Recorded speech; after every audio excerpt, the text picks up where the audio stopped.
the envelope hit the edge of my bread plate and skidded to a stop against the bread roll I hadn't touched. My mother had crossed the room from the head table, past the candlelit centerpieces, past the clink of champagne flutes, past my brother and his wife, seated like royalty beneath a eucalyptus arch, and placed it there beside me, 2 fingers, the way you'd slide a task across to an assistant at the end of a workday. The gratuity envelope for the catering crew. Her voice was pitched to Carrie. I figured since you're already back here, you may as well take care of it. This kind of thing is right in your wheelhouse, isn't it? She adjusted the brooch at her collar, turned, and walked back to the head table.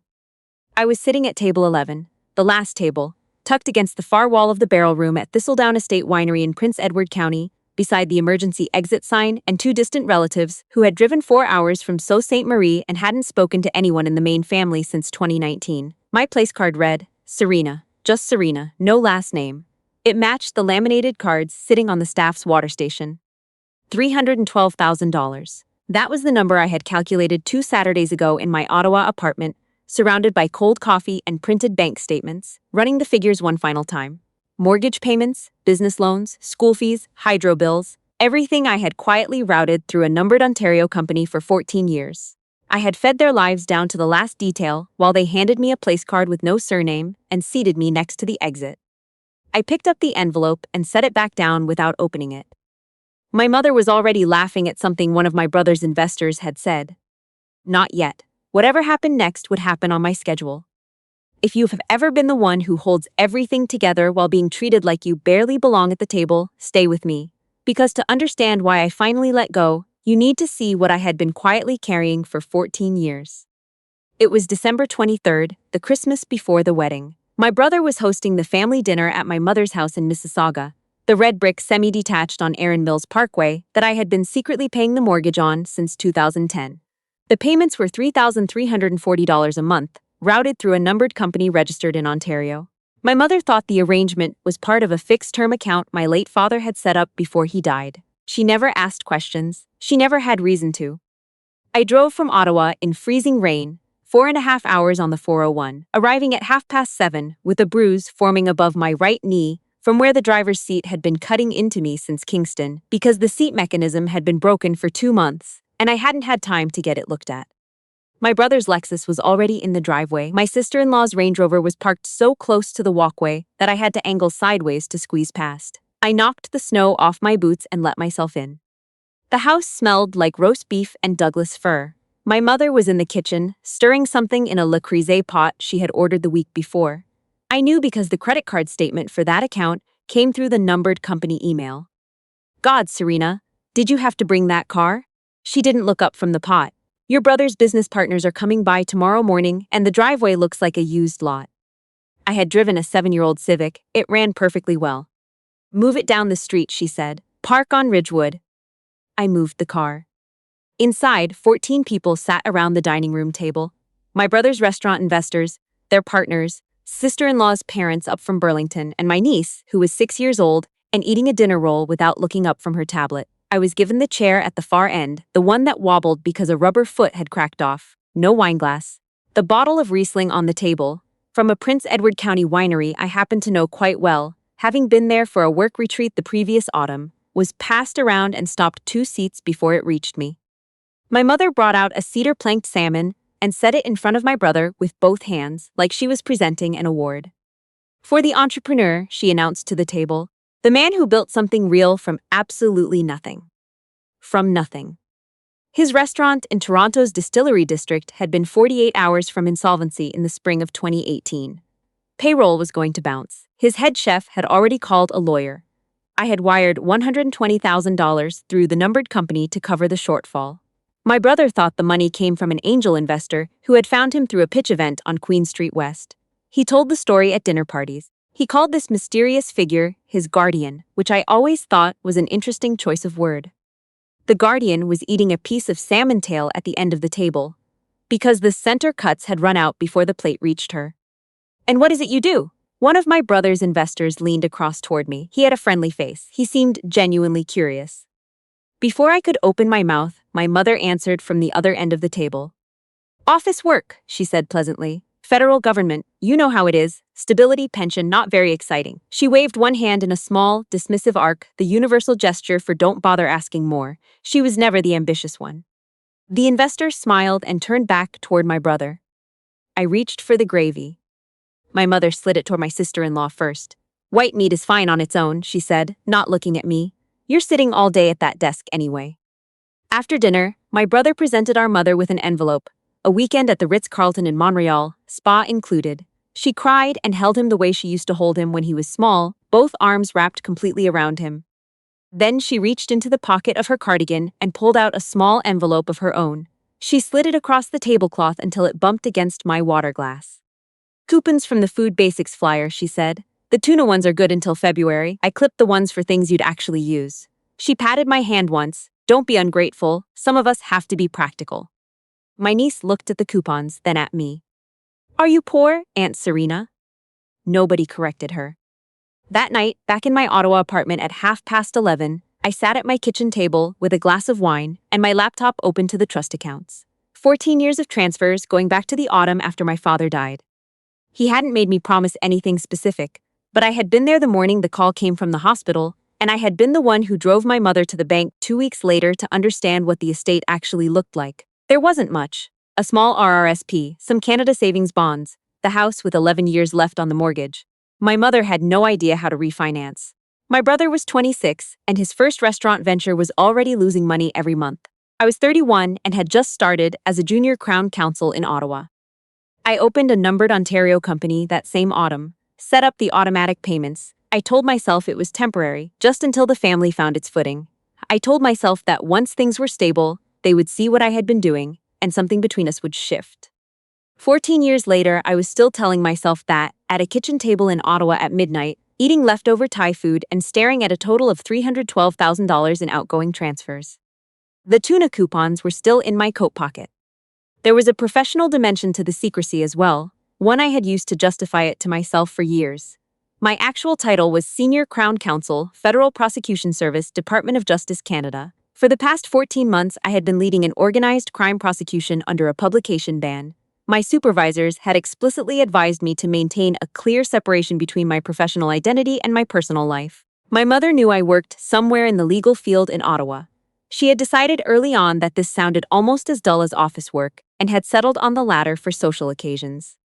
I had let her, and I had used the confidentiality requirements as a reason to keep letting her, long past the point where it made any professional sense.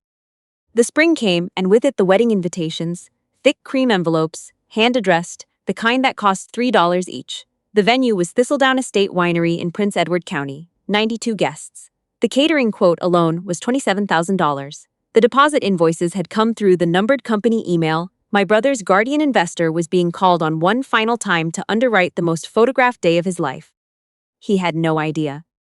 On the morning of the wedding, my mother called me at 7:30. I need you to stop at the house before you drive to the county, she said, without hello. There are 4 boxes of table centerpieces in the garage, and the florist can't get there until noon.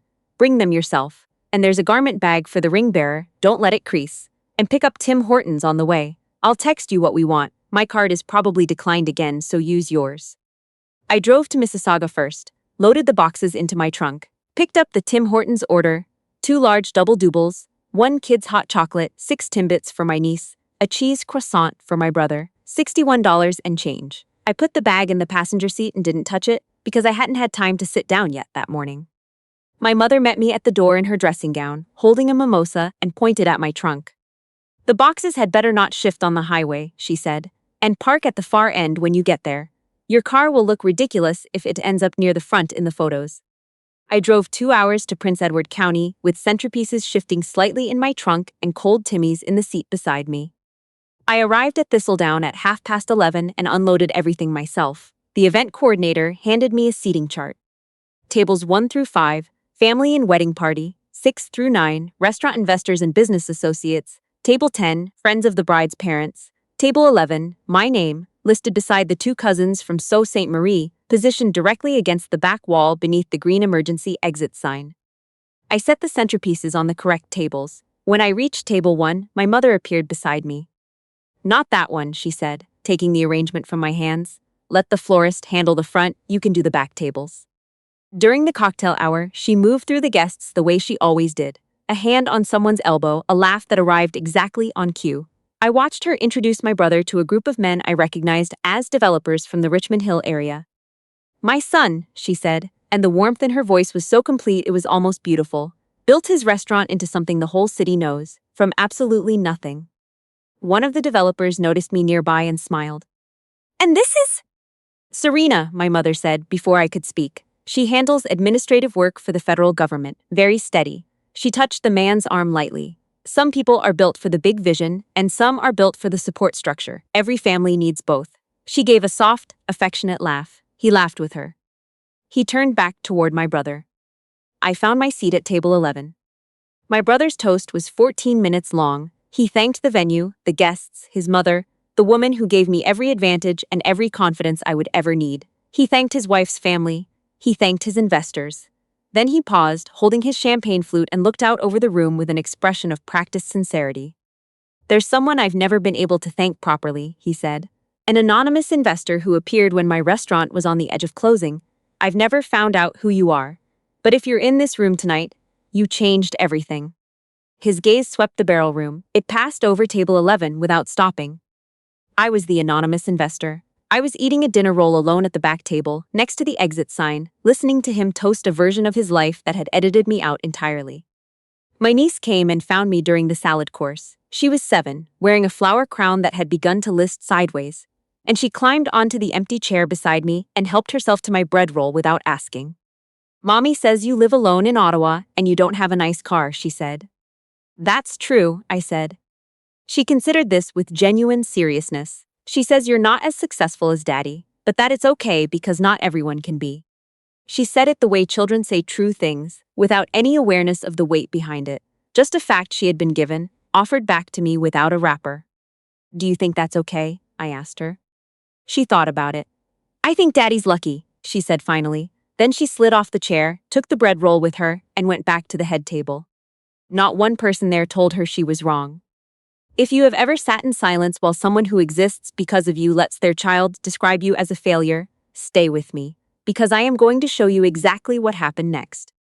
My mother came to table 11 near the end of the main course. She leaned down beside my ear, one hand resting on the back of my chair. "When you're done, can you sort out the gratuity with the catering manager? I'll send you the total." She straightened and addressed the surrounding tables in a pleasant, carrying voice. "She handles the logistics. It's honestly her gift." She placed the envelope on the edge of my bread plate. I looked at it, and something that had been trying to die for 14 years finally released its grip.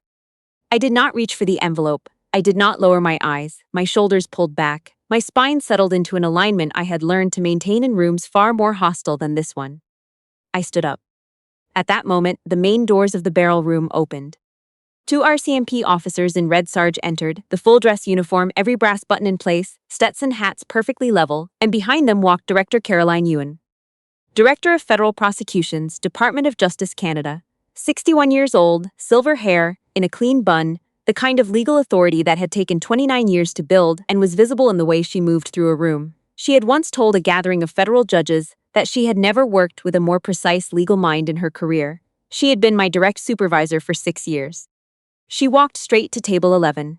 She did not glance at the head table. She did not acknowledge my mother, who had gone perfectly still mid-sentence near the floral arch. "Serena," she said, "I'm sorry to interrupt your family's celebration. There's been a significant development in the federal prosecution. A protected witness has come forward. We need you back in Ottawa tonight." She said it quietly, but the barrel room had gone completely silent and every word reached every table. My mother's champagne flute descended, very slowly, from her lips. "My daughter works," she began. "I know who your daughter is," Director Ewan said. There was no sharpness in her voice, just that bedrock calm that I had watched flatten experienced defense counsel in cross-examination. "I'm her supervisor." One of the RCMP officers shifted his weight, a small instinctive movement, a professional habit, the kind that happens around people designated for protection. My mother looked at the officer, then at Director Ewan, then at me, her mouth opened again. "Senior Crown Counsel Vidal has been leading a federal organized crime prosecution for the past 14 months, Director Ewan said. She looked at me, and something in her expression became both warmer and more deliberate. "She is one of the most capable lawyers working in this jurisdiction. I am sorry to pull her from a family occasion. She paused. Though I want to say, for the record, that I believe this family has been receiving a great deal more than it has given. My brother pushed his chair back. He stood up. He was looking at me with an expression I had never seen on him before in my entire life, the one that appears when the story you have been telling about yourself turns out to be built on a different foundation than you believed. His mouth opened. The guardian investor, he said, not a question, just the first 3 words of a sentence that had nowhere to go. I looked at him across the room. I didn't nod. I didn't need to. I walked toward the center of the barrel room. The director stepped back. The 2 officers stood still. Every phone in the room was already rising. My voice was level. I had spent 11 years in courtrooms. I knew the weight of a pause before a sentence. 14 years, I said. $312,000 through a numbered Ontario company that none of you knew existed. Your mortgage, every month, since 2010. Your restaurant, when it was 2 days from shutting down in 2018. The school fees for your daughter, every September through an anonymous RESP contribution. I looked at my brother. The guardian investor you toast at dinner parties, you're looking at her. No one moved. I kept it quiet because I thought that was what loyalty looked like. Because after Dad died, I didn't know how to stop. Because every year I told myself this would be the year things balanced out. I stopped. They didn't. You handed me expired grocery coupons at Christmas and seated me next to the exit tonight and gave me the tip envelope to manage, and not one person at this wedding said a word. I looked at my mother. I needed you to understand what you were standing on before I took it away. I turned to Director Yoon. I'll be in Ottawa in 3 hours. I walked through the barrel room, past the silent tables, past my niece who was watching me from the head table with her mouth slightly open, past the florist who pressed herself against the wall to give me room. The RCMP officers fell into step, 1 on each side, and we moved through the main doors into the warm June evening. Behind me I heard my mother say my name, once, then again louder. The doors closed. I drove back through the dark windows down past Belleville, the highway wide and empty. I left my phone in my bag until a rest stop east of the city. When I finally checked it, there were 43 messages.